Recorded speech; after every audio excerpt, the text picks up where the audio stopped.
Welcome. Welcome to the new perspective of healing. New, I said. But in reality, it is as old as creation. Yeah. The subject is healing.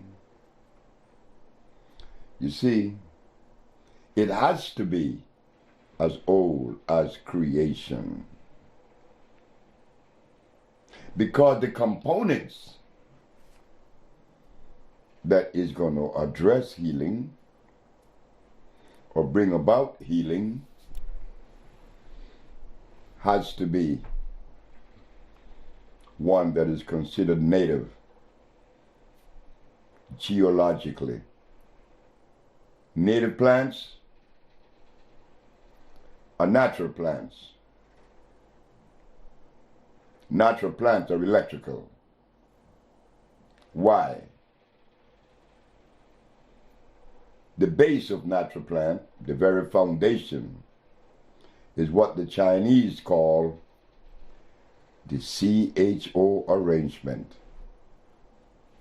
Carbon, hydrogen, and oxygen.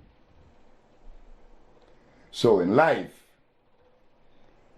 to life expression, for life to express itself or to exist, there has to be what?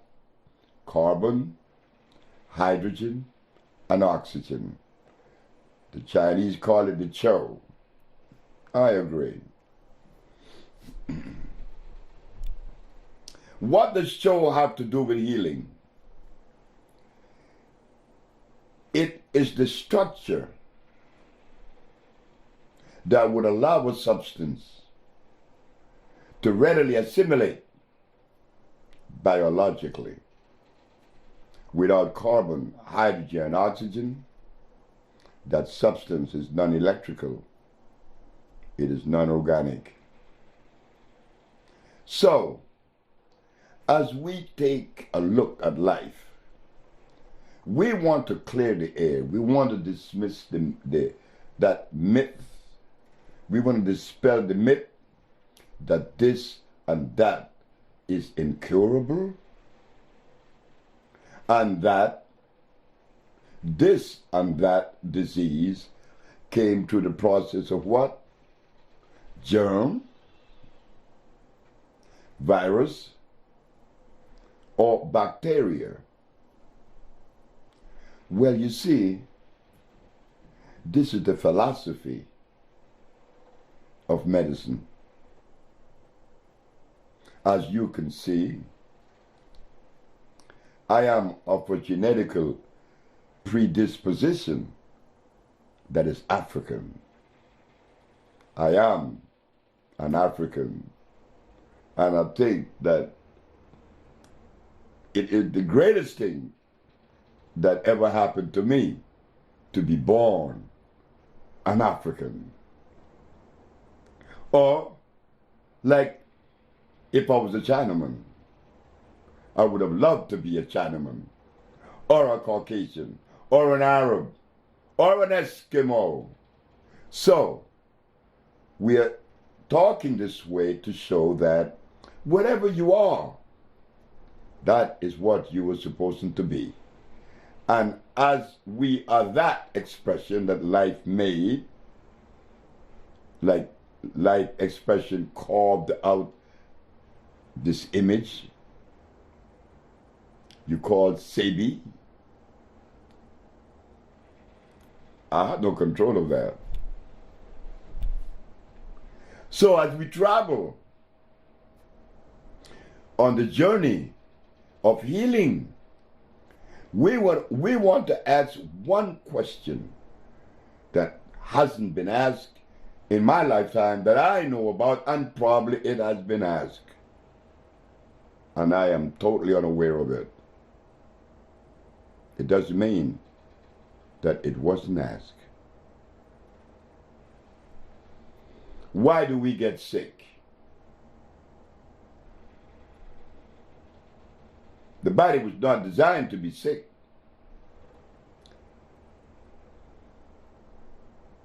Bird doesn't get sick. Elephant doesn't get sick. He needs no vet. The lion doesn't need a vet.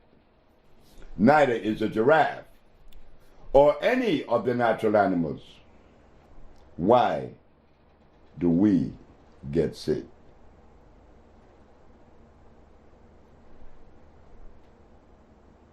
There has been a violation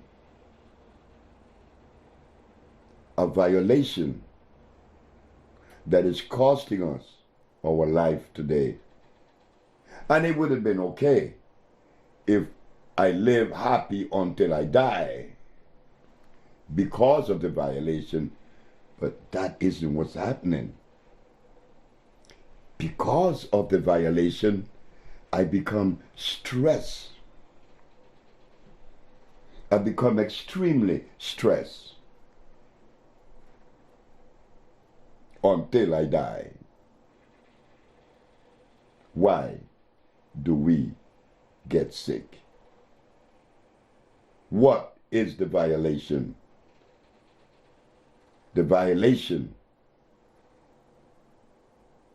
comes with creation, the understanding of it. The violation is when we have forgot or dismissed the Ecclesiastics when it is said, the herbs are for the healing of the nations. But we don't care about that. God, you make your statement that the herbs are good. We are conditioned for a chemical, God. So God, whatever you have to say is in trouble today. Because I, Pastor Gale, I'm referring to my brother.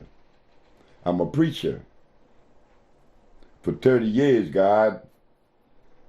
And my brother Sebi, known as Dr. Sebi, came and showed me in the Bible, in the book of Genesis, Ezekiel, and Revelation, that the herbs are for the healing of the nation. But what my brother Sebi didn't know, that the food that I have been trained to eat have turned me against the very God that I claim to worship. I am compelled to violate that greatest image, that greatest structure, God and the organic world. So now, I don't want to take you into a crazy maze of a bunch of words that I am deploying to you. I want to make sense because you make sense. We all make sense. Why are we sick? And where is the violation? Oh, I want to say this before we get into the subject, that the reason for the violation, and the violation didn't come to me until I was about 50 years of age. But I was born here in Honduras, in Ilanga, a little village with 7 houses. And that little boy is going to grow up in that village until the age of 8. And you mean to tell me that from that position, which the house in which I was born was ground, it was the dirt. We didn't have any ceramic or wood. Mama didn't have that. Mama had a dirt floor. It was always clean.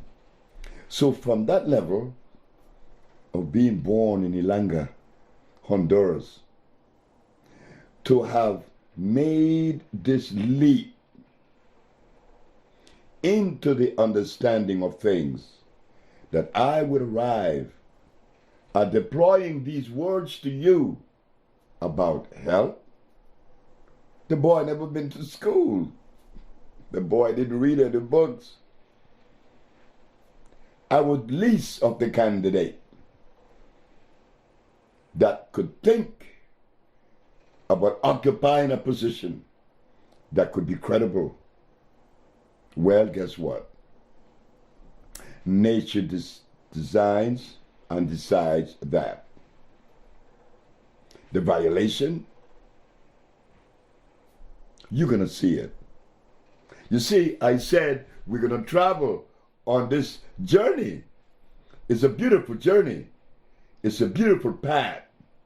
It's peaceful because it brings understanding. Look carefully about the way the African live in the jungles. Look at the way the Inca live in the desert of Nazca. Look at the way the Maya lived in Central America. And then we go to the Toltecs and the Olmecs in Mexico.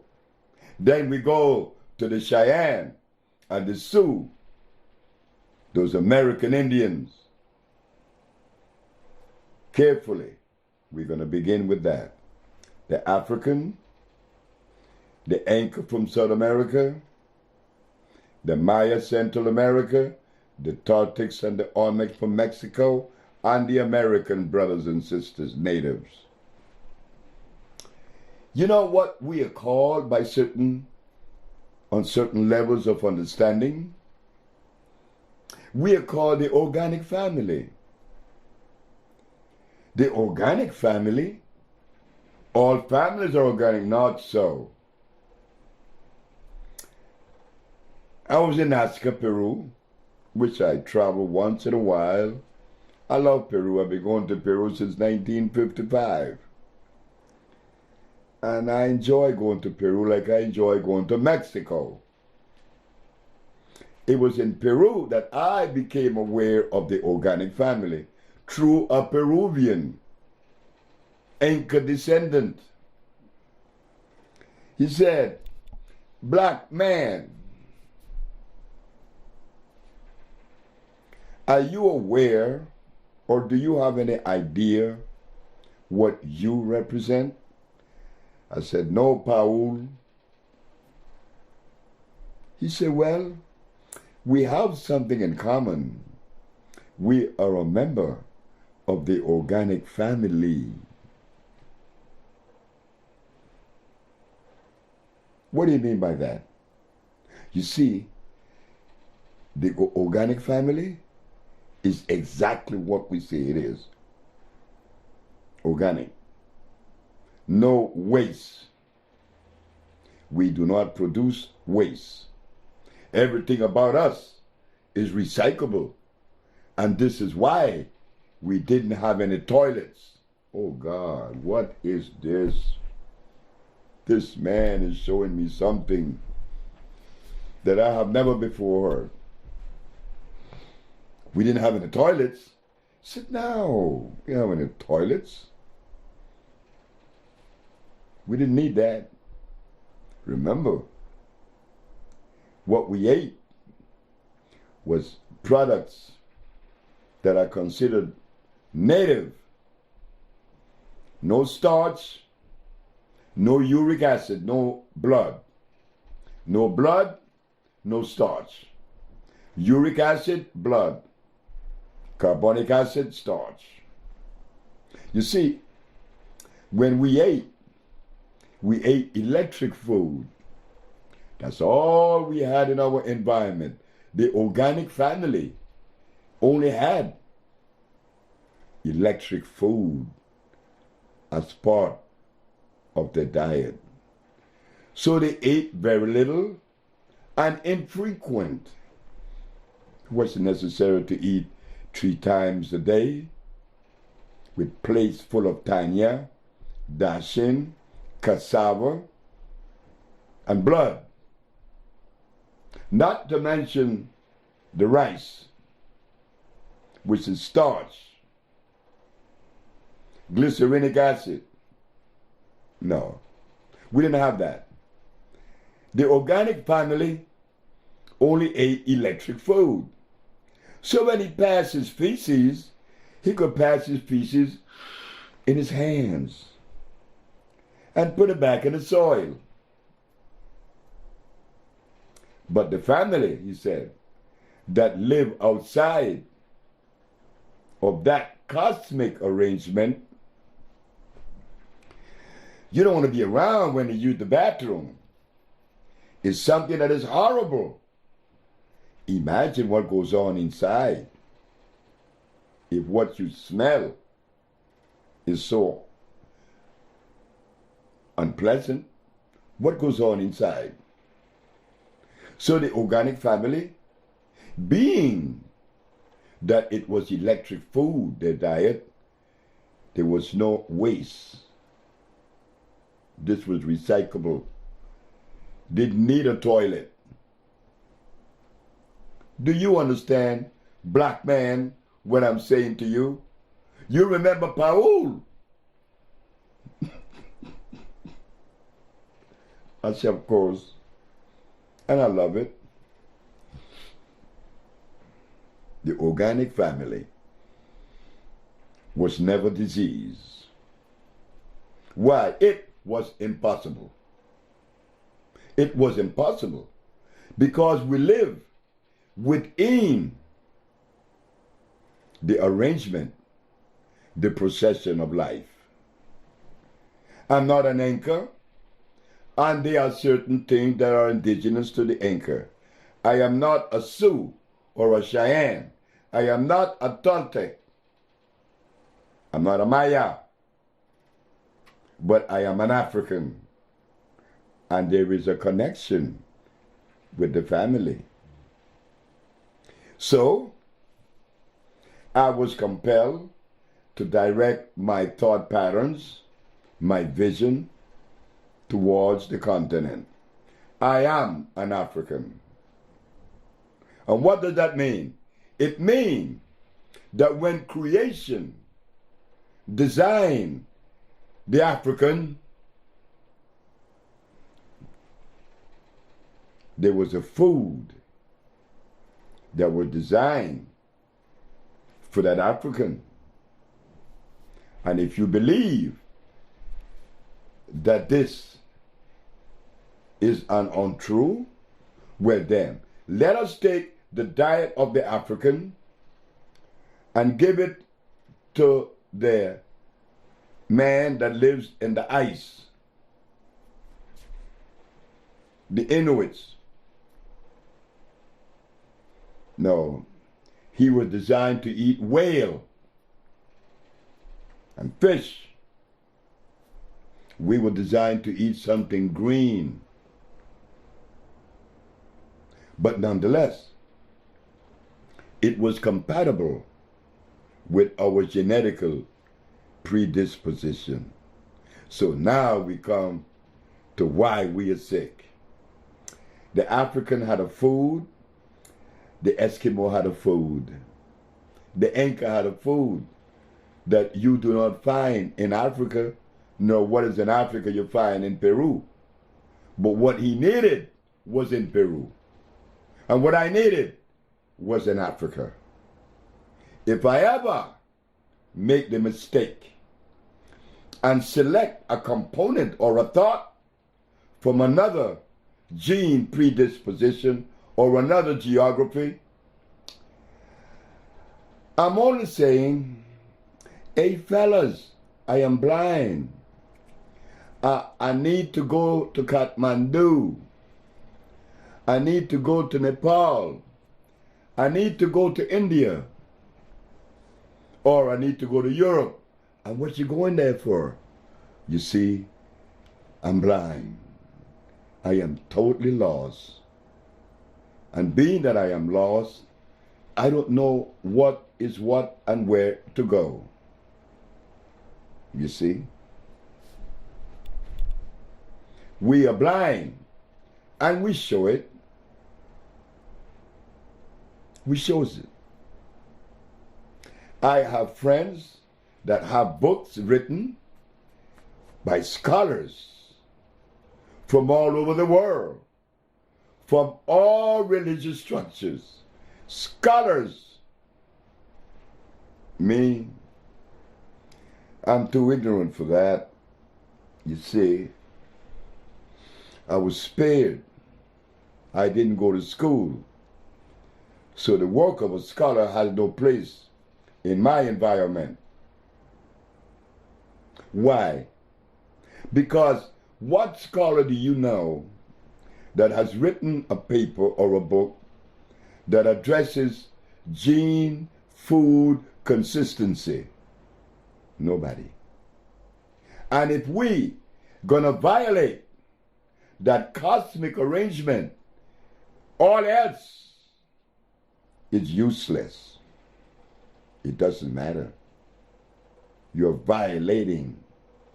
You are stressed. What do you mean? Yeah, there is such thing as African food. And it isn't rice and beans and carrots, cows, chicken and hogs, lamb or goats. No, it isn't rice and beans. We didn't have that. Those things was brought to us. These are the things that makes us sick. The violation was done over a period of years. The African has been misled. Who do we African people point our fingers to say you are responsible? We don't know, but we know this, that we have been violated from a cellular structure. We've been violated that is causing pain and anxiety today among us. Stress so much that we blow our own brains out and offend others in many different ways and levels. I am manic, but I contain it with my suit, my tie, and my cup of coffee, not to mention my watch and my Mercedes.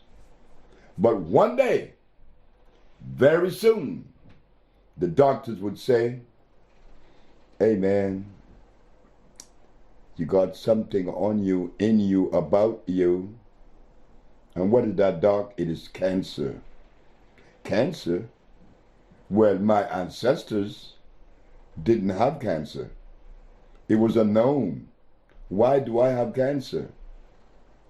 Well, it's a virus. And what do you have? The other one has AIDS. That's a virus. The other one, herpes, that's a virus. Everything happened to be a virus, a germ, or a bacteria. How do we know that? We don't know that. Among all the writers in the black community, in the diaspora, none of them paid attention to what we should have been paying attention to. Our health. Our health. That would privilege me, would help me to love you and each other and myself first. That was omitted.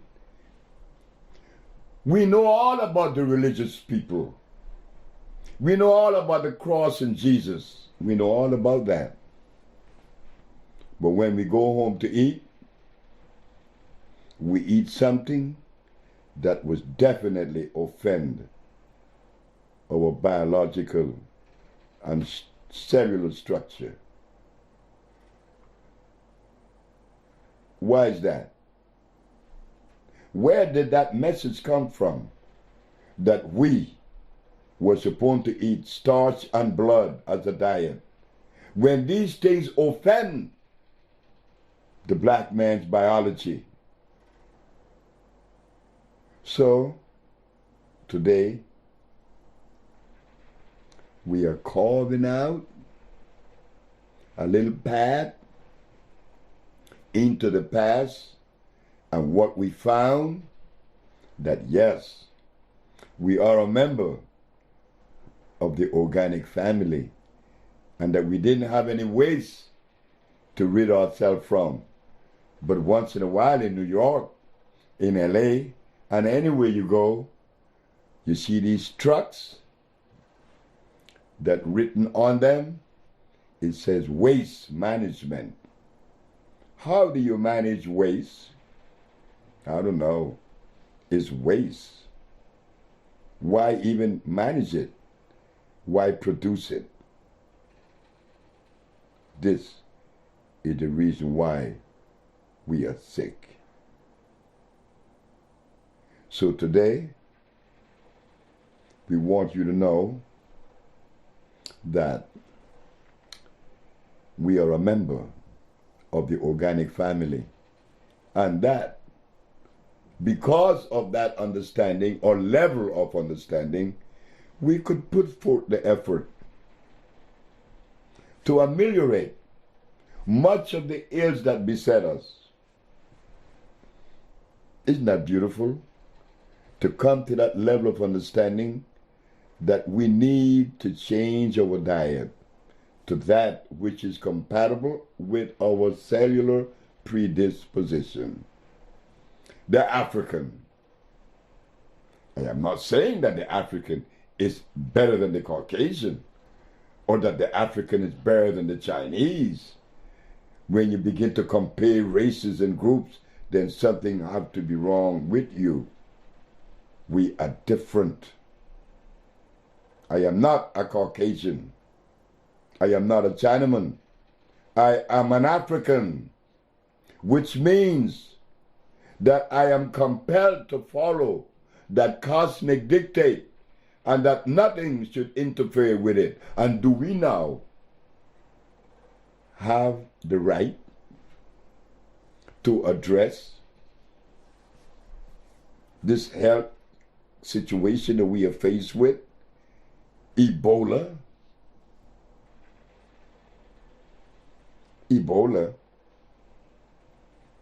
Cut it out. That's a joke. Africa been dying for the last 500 years. The immunological system of the African has been compromised. Look at the diet of the African. None of it is African. Not to mention us. What do? Well, we fix it. We fix it. That was the conversation that I had with my mother before she passed. She said, you know, when you were a little boy, they used to ask me, what is Fred gonna do? I used to tell him, I don't know. They asked your grandmother, Mama, hey, that's my grandmother. What's gonna happen to Fred? What is he gonna do? My Mama here would say, I don't know. Well, why don't you send him to school?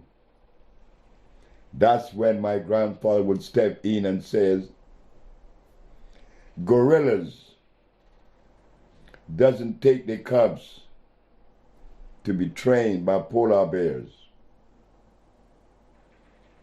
He will not go to school. He have to learn that which is consistent with his journey, with his cosmic journey. So I'm the little boy that didn't go to school but didn't understand why.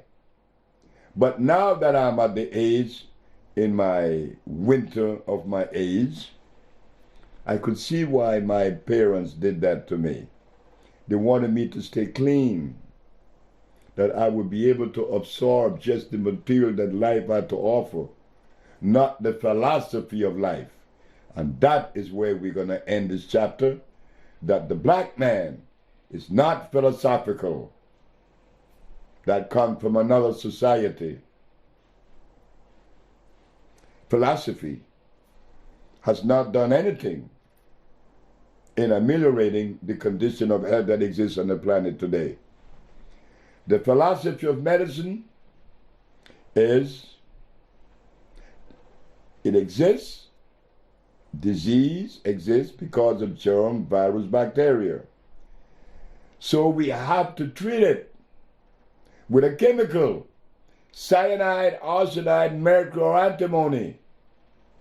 That makes a lot of sense to philosophy, which is ours.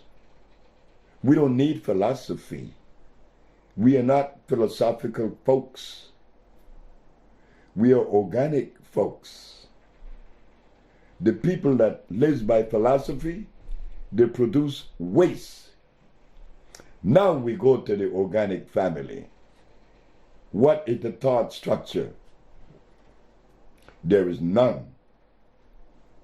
I'm obedient, and that's all I have to be. Obedient to the laws of life, the arrangement of life. The elephant doesn't live by a philosophy, nor the giraffe. He just obeys what his mommy and his papi ate through generations of existence. So it comes in now.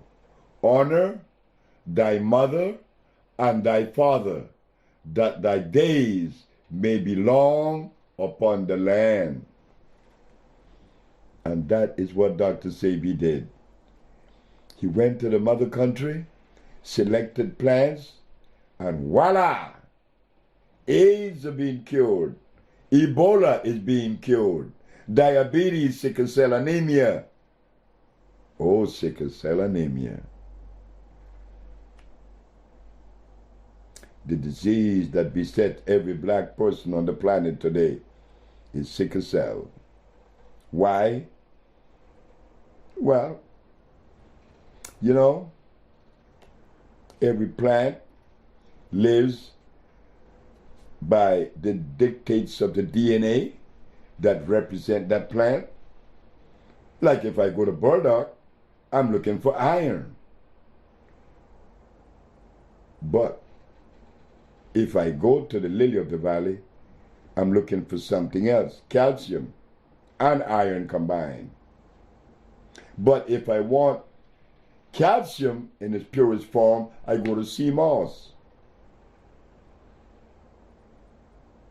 If I want phosphorus, I go to the sentinella plant. And so it goes with plants, and so it goes with birds, animals, and man. My food is not what I've been giving. The cure has to be organic. Phosphates, carbonates, iodides, and bromides. This would ensure equilibrium in the body. They would begin to cleanse and revitalize. Stress would be diminished, and a new direction would be presented to you. This is the first of 3 chapters acquainting you with the journey of the organic family. That is where Bolingo steps in. The Bolingo group, the love group, the organic family. Thank you very much.